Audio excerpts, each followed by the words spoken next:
Bugün tüm dünyada özgürlüğe yürüyen kadınların haykırdığı Xinjiang Azadi sloganı sihirli bir cümle gibi milyonları aynı anda harekete geçiriyor. Dünya Kadınları Manifestosu'na dönüşen bu sihirli sözler özgürlük felsefesini içeriyor. Bu felsefenin yaratıcısı ise Önder Apo. Önder Apo bu felsefeyi yarım kalmış özgürlük projem dediği kadın özgürlüğü olarak belirtiyor. بسادان بحزارن از بکچه کرد رامه از پر مزم پیرامه به همنا نه به جنسی خاطنه به روح و به مشی خوا به همو جسارت و فدکاری خوا بمرانه اجی بوان رامه از ایوانه منجی بلکه از کارم ببیم از بله گلم جی ama az beter jenebindestim. Kadınları tarihte ilk köleleştirilmiş ulus olarak tanımlayan Önder Apo, kadın özgürleşmeden hiçbir toplumun özgürleşmeyeceği gerçekliğiyle 8 Mart 1998'de kadın kurtuluş ideolojisini ilan etti. Xinjiang Azadi felsefesi Kürdistan Özgürlük Hareketi'nin 45 yıllık temelini oluşturdu. 25 Haziran 1994'te Önder Apo, bizde adı nedir Jiyan, yaşam. Siz neye dönüştürmüşsünüz mırın, ketin, ölüm, düşüş. Bunu değiştirmek gerekiyor diyordu. Biz bu uçurumu tekrar kapatıyoruz, yani Jinu Jiyan'ı artık birleştiriyoruz. Bu güzel bir gelişme diyerek tüm kadınların mücadelesini kutluyordu. 28 Mart 1998'deki bu değerlendirmesinin devamındaysa şunları belirtmişti. Bunu her şeyden önce bilmek gerekiyor. Eğer yaşam olacaksa kadınla olur ve kadının da özgürlüksel çıkışıyla ancak bu gerçekleştirilebilir.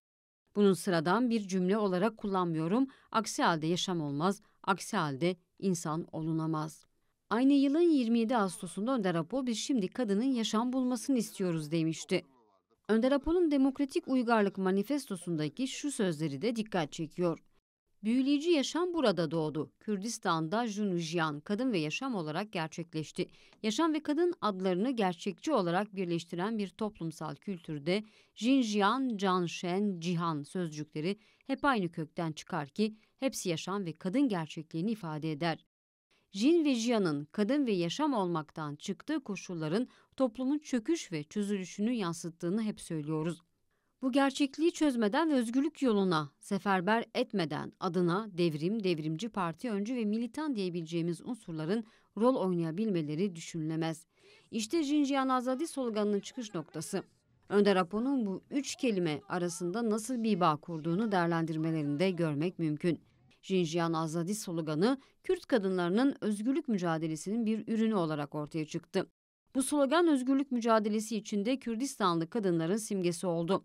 Kürdistan'da gelişen bu devrim 2014 yılında DAEŞ'e karşı kendi topraklarını savunan Rojavalı kadınlar tarafından bir üst aşamaya taşındı. Devrim kadın devrimine dönüştü. Rojava Kürdistan'ın Sakız kentinden olan Jina Emini'nin Tahran'da katledilmesi ise tüm dünya kadınlarını tek ses anında toplayan bir sihirli formüle dönüştü.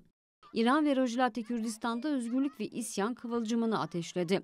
Tüm halklar tek bir ağızdan 43 yıldır insanları katleden faşist yönetime karşı Xinjiang Azadi sloganını atıyor.